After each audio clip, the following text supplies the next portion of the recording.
c'est un espace muséographique qui est dédié surtout à la forêt des Landes. On aime bien commencer par parler des forêts du monde et de ce qui se passe ailleurs dans le monde pour pouvoir après comparer avec ce qui se passe chez nous.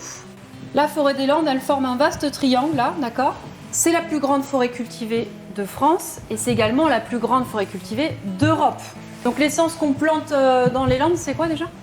C'est le pin maritime, tout à fait. Graines de forêt, c'est une association qui fait de l'éducation à l'environnement sur la thématique forêt. On va recevoir toute l'année sur réservation des groupes. Alors beaucoup de scolaires, de la maternelle, de la petite section dont on est tout petit, jusqu'au lycée agricole, voire même BTS GPN, gestion et protection de la nature. Après, c'est les groupes adultes, donc ça peut être des groupes de retraités qui viennent faire une promenade, des comités d'entreprise qui viennent faire des visites aussi autour de la forêt des Landes. On reçoit aussi beaucoup de familles, mais là, c'est plutôt sur les périodes de vacances scolaires.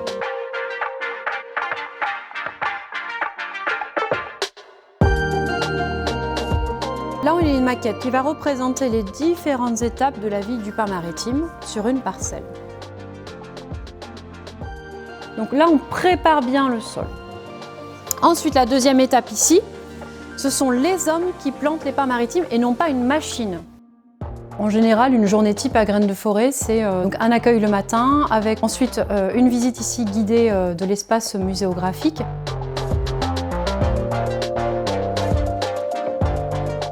C'est à peu près 1h30 de visite où c'est basé sur l'échange, donc on va découvrir différentes thématiques de l'écosystème forestier, de la biodiversité, de la faune, de la flore. C'est assez vaste et il y a beaucoup de choses à découvrir.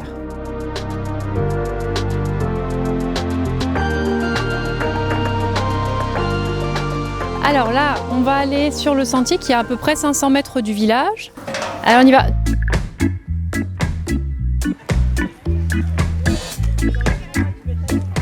L'après-midi, on va là du coup partir sur le sentier pédagogique, qui est un sentier en boucle, donc qui fait au total 4,5 km. Donc là, vous êtes sur une forêt naturelle et je vais même rajouter qu'on est sur une zone humide.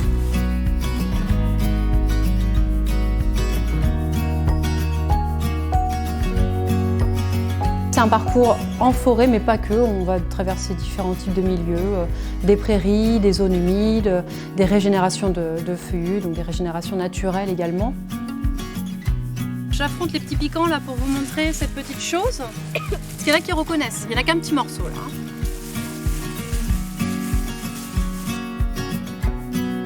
Nous avons entendu parler de cette animation par la documentation du parc des Landes de Gascogne. Je trouvais ça intéressant pour l'éducation à l'environnement. On a des partenaires, par exemple l'écomusée de Marquès, qui se trouve à Sabre, qui est à 10 minutes d'ici, qui se charge aussi beaucoup de notre communication. On a un site internet qui vient d'être fait. Après, on est également sur Instagram, on peut voir les belles photos de Graines de Forêt.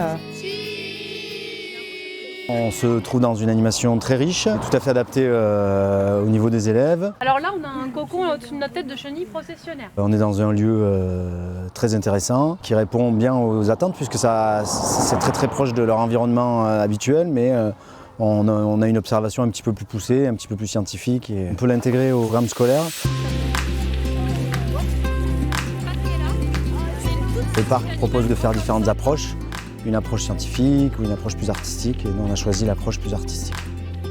Une fois, il m'a laissé un petit cadeau par mégarde. Et comme il y en a qui étaient frustrés de ne pas avoir vu, Des bois.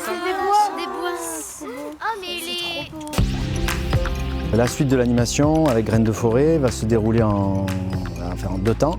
Il y aura une visite de la forêt et une observation naturaliste qui se fera dans une forêt autour de l'école. Et ça, c'est un des atouts de l'animation parce que c'est vraiment l'environnement proche qui peut être aussi observé. Et par la suite, on aura une animation avec retranscription du travail des élèves et des recherches qu'ils ont pu faire ou des productions qu'ils ont pu faire. Dans notre cas, ce sera des productions artistiques.